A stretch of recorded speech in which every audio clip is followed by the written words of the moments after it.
Hi there and happy Monday. Bear with me, this is my first live ever on Facebook, and there's like stuff pops up on the screen and stuff that no one told me that I didn't know was going to pop up. Um, Title, I think I might do that later. I will tell you the title of this is Shame and Self-Esteem and Decision Making. So I did want to jump on here and share some thoughts that I've been having recently about those three topics I just mentioned. And as you'll see, I tend to talk with my hands a lot. So that's going to come up later as I describe some of the hand signals that I'm using.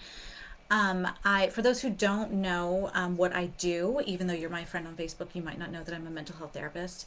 And I've been practicing this model called Relational Life Therapy by Terry Real for 4 years now. So part of what I'm going to be describing today is coming from that model.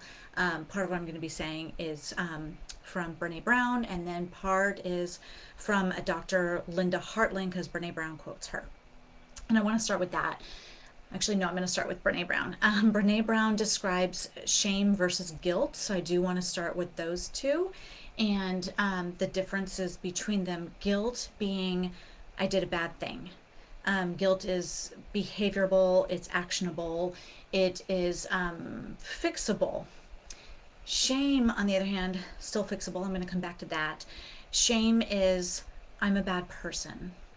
And so if it is, at least in your own mind, characterological, that is much harder to change from and comes with much more hopelessness and helplessness. And so here are some hand signals that I said I was going to describe. I do this with my clients. I've been using what I call Vicky hand signals for about the past 6 months. So shame I do this way is feeling less than. Grandiosity is the opposite of shame, and that is feeling better than. Less than, better than. And there can be a bounce in between.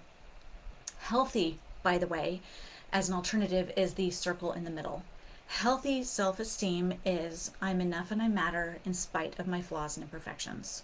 Not I'm less than other people, and not that I'm better than other people. I am healthy in the middle. I am equal. So again, Brene Brown, guilt versus shame.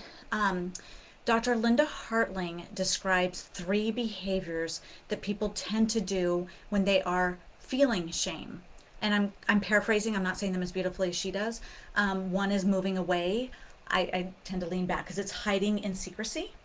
One is moving forward and aiming to please or appease people around us. And one is moving against. So the moving away is staying in shame. It's hiding in secrecy and staying feeling less than. Appeasing is moving towards other people and hoping that someone else will bring you into your healthy center. Someone else will tell you that you're okay and that you are enough and you matter. And moving against is when you pop up and get defensive and lash out at other people. So again, the against isn't healthy. Well, none of the three, moving away, appeasing, and moving against, none of those are the healthy responses. Healthy is when you can say, I did a bad thing and I can still hold myself in warm regard in spite of that thing that I just did. So again, this is feeling less than, and this is feeling healthy. And when I say I want to bring it into decision making, it's when you're feeling less than, whether you realize it or not, you realize you're feeling that, by the way, you feel it, it feels like crap. Um, you cannot make healthy decisions from a less than healthy place. Healthy decisions are I stand equal to those around me.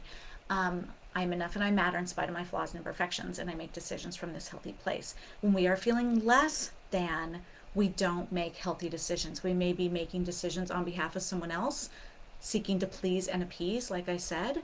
And so the trick is to get here to make healthy decisions. If this is something that you struggle with and would like some more information, please feel free to direct message me here on Facebook. You can also go to my Facebook business page, which is my full name, Victoria Isa LICSW, and you can get some information there on how to reach me. Or you can comment here as well. And actually, I would encourage you, if you're tuning into this live, it doesn't show me who it is, but it does show me that I have one person watching. So thank you to whoever you are. And so feel free to comment under if any of this speaks to you. I'm kind of curious what your feedback is. We could have a dialogue, or like I said, you could direct message me for more information and see if we can work together to help you learn how to get to this healthy center and how to stay here. That's it for me today. Have a good day, and hopefully we'll be in touch.